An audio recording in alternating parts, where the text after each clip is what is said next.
रुद्र ने कुछ नहीं कहा, बस बुझी आंखों से पाकीज़ा को देखता रहा। पाकीज़ा वहां से चली गई। रुद्र वहीं खड़ा उसे जाते हुए देखता रहा। पाकीज़ा की बातों ने एक बार फिर उसे बेचैन कर दिया। जेलर ने आकर रुद्र के कंधे पर हाथ रखा तो वो अपने ख्यालों से बाहर आया और जेलर के साथ दूसरी तरफ चला गया। जाते जाते उसने एक बार पलटकर पाकीज़ा को देखा, जो कि सामने लगे नल पर अपना मुंह धो रही थी। चेहरे में एक अजीब सा आकर्षण था, जिसमें रुद्र खिंचता चला गया। शाम होने से पहले रुद्र थाने चला आया।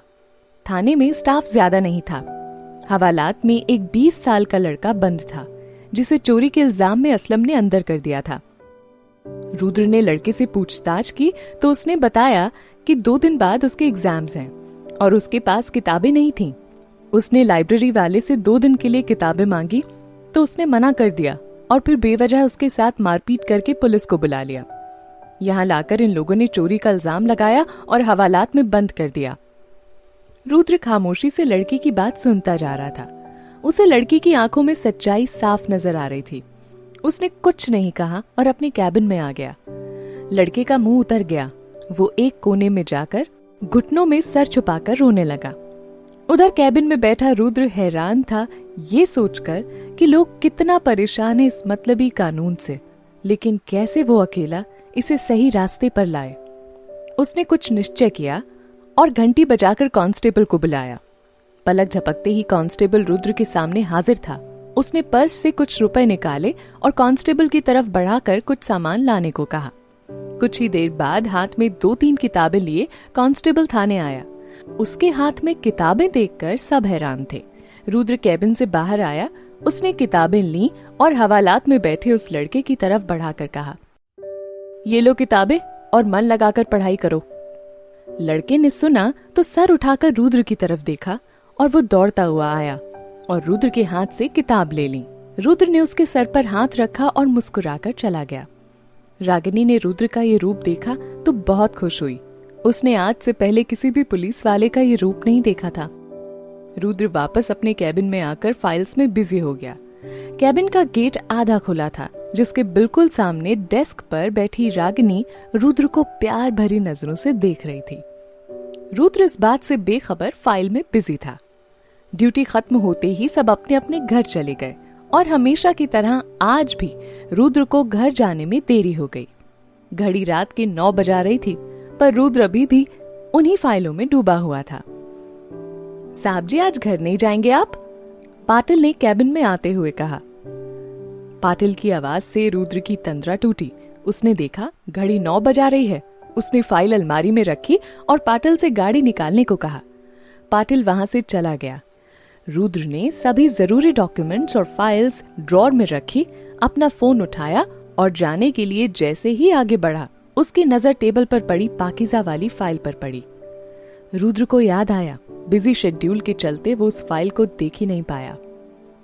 घर ले जाता हूँ, वहां आराम से देख लूंगा, सोचकर रुद्र ने फाइल अपने साथ ले ली और बाहर निकल गया। बाहर पाटिल गाड़ी स्टार्ट किए रुद्र का ही इंतजार कर रहा था। रुद्र गाड़ी में आ बैठा तो पाटिल ने गाड़ी घर की तरफ घुमा दी। रास्ते भर रुद्र पाकीज़ा के बारे में सोचता रहा। वो खुद नहीं समझ पा रहा था कि आखिर 2 मुलाकात में ही ऐसा क्या हो गया कि पाकीज़ा का ख्याल उसके दिमाग से जा ही नहीं रहा था। बुरा ना मानो तो आपसे एक बात पूछूं साहब जी? पाटिल ने डरते डरते कहा। हाँ पाटिल, पूछो, रुद्र ने कहा। साहब जी, ड्यूटी तो कब की ऑफ हो जाती है, फिर आप देर तक थाने में क्यों रुकते हैं? अब मेरा मतलब बाकी स्टाफ की तरह आपका मन नहीं करता जल्दी घर जाने का? पाटिल ने धीमी आवाज में हिचकिचाते हुए कहा। पाटिल की बात सुनकर रुद्र मुस्कुराया और कहा, उन सब के घर पर कोई ना कोई इंतजार करने वाला होता है। मेरे घर पर तो कोई इंतजार करने वाला भी नहीं है, फिर मैं जल्दी किसके लिए जाऊं? इसलिए अपने काम को ही मैं अपना परिवार मानता हूं। रुद्र का जवाब सुनकर पाटिल मुस्कुरा दिया और फिर दोनों के बीच कोई बात नहीं हुई। रुद्र को घर छोड़कर पाटिल चला गया। रुद्र अंदर आया। घर के दरवाजे पर टिफिन रखा था। रुद्र ने उसे उठाया और दरवाजा खोलकर अंदर आया। उसने फाइल और टिफिन टेबल पर रख दिए और फ्रेश होने बाथरूम की तरफ चला गया। रुद्र ने खाना खाया और फिर कुछ देर बालकनी में टहलने के बाद बिस्तर पर जाकर लेट गया। लेकिन नींद आंखों से कोसों दूर थी। जब नींद नहीं आई तो वो उठकर कमरे से बाहर आया और एक सिगरेट जला ली।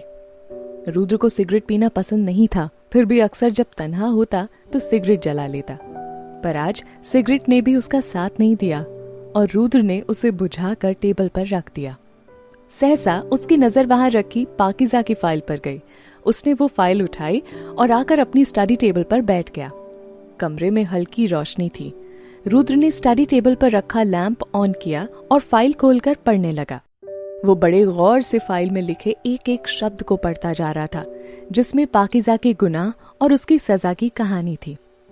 घड़ी रात के 1 बजा रही थी, पर रुद्र को समय का ध्यान नहीं रहा और आखिर में उसने एक शब्द पढ़ा, जिसे पढ़कर उसकी धड़कन एक पल के लिए रुक सी गई और पाकीज़ा का चेहरा आंखों के सामने आ गया।